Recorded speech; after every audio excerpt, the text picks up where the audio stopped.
Shalom, damai di hatiku. Kembali bertemu dengan saya, Pendeta Jonathan F. Lupulalan, pada hari Kamis tanggal 12 Mei tahun 2022.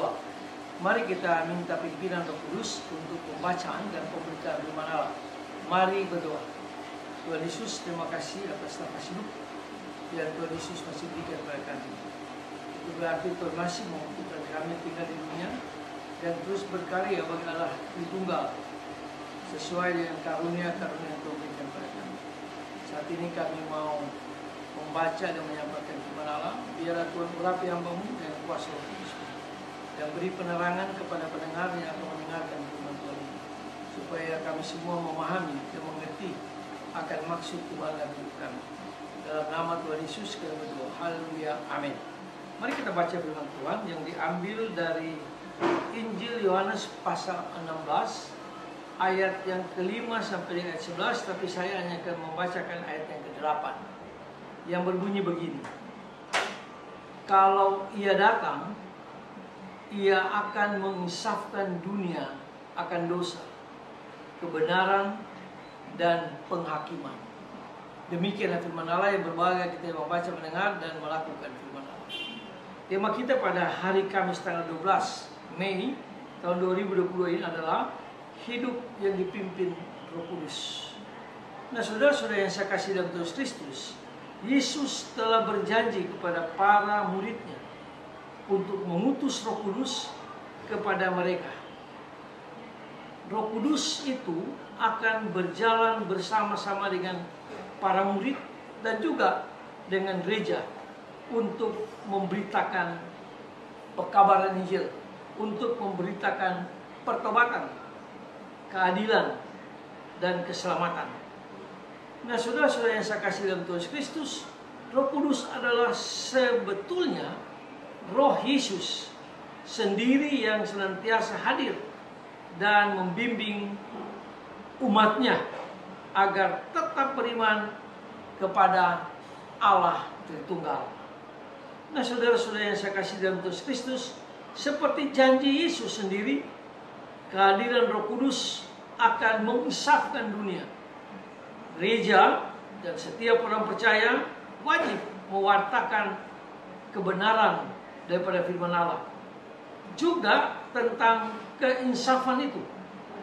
Gereja memberitakan pertobatan, mengajak umat manusia agar meninggalkan perbuatan jahat, meninggalkan hal-hal yang bersifat duniawi, lalu insaf akan dosa-dosa dan kembali kepada jalan yang Allah tunjukkan.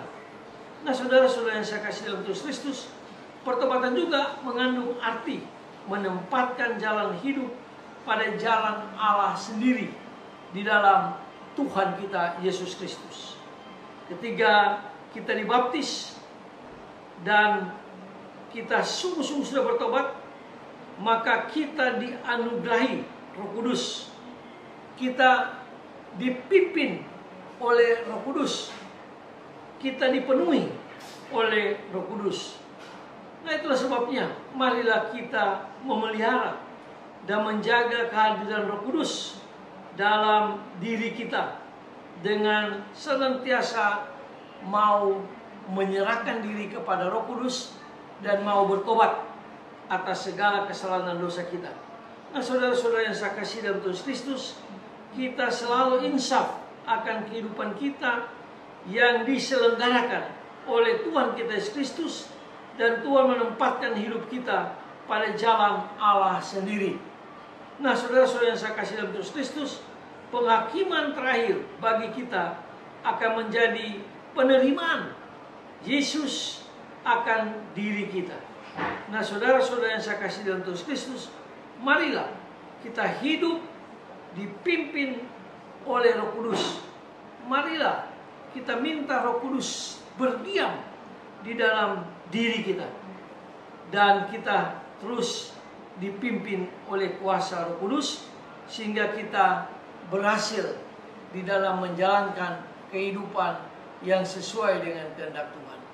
Mari kita tunduk kepala, kita berdoa.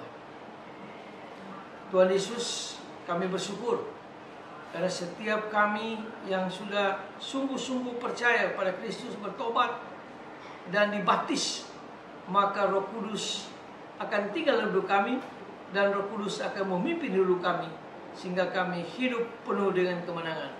Dan tolong juga kami Tuhan, supaya Roh Kudus juga memimpin kami, supaya kami berani memberitakan kebenaran firman Allah di dalam Tuhan Yesus, berani memberitakan Injil Tuhan kita Yesus Kristus kepada dunia, dan makin hari makin bengkok ini.